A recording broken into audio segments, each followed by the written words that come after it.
Now, one key player that I felt that was standing out for that game was Human Son.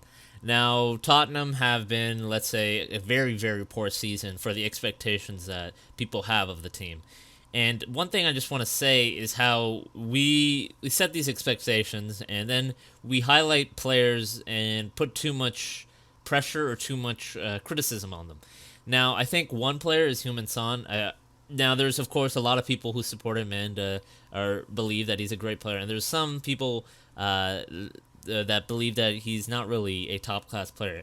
But Human Son is, I believe, one of the most underrated players in the Premier League for his skill level. For his skill level specifically, he's one of the most underrated players, especially for Tottenham. Because if you just look at his stats, and there's of course little incidents that occur, such as Son with a dispute with Lloris, but just looking at his stats and what he contributes to Tottenham, especially with their key talisman player Harry Kane being injured for a good part of the season, and he's only just returned. Look at his stats: 38 appearances in all competitions, 17 goals and 12 assists. But in the Premier League specifically, because we're just focusing on the Premier League, 10 goals and 11 assists. Now, for Tottenham, their biggest problem is lack of scoring goals and lack of just overall chances. And I think that Human Son is really what's keeping them afloat or on top.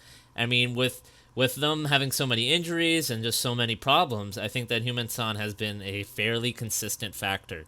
And I think that he does deserve praise because I think you look at some of the Tottenham players, you just see that they don't really have that drive or commitment as we saw in previous seasons. But I think we see that, I see that personally in Human Son, and I think that his presence at Tottenham is really major.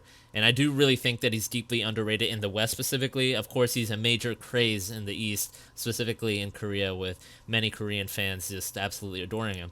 But still, I think that it needs to be highlighted that this man is a great player, an absolutely world class player in my opinion, and that I think he's just severely underrated, specifically for what's going on around Tottenham and what he's been able to produce. 10 goals and 11 assists in the Premier League, that's absolutely incredible. So especially with him being sidelined for a major injury, but he comes back and he's still putting in a solid performance. I think that's quite impressive.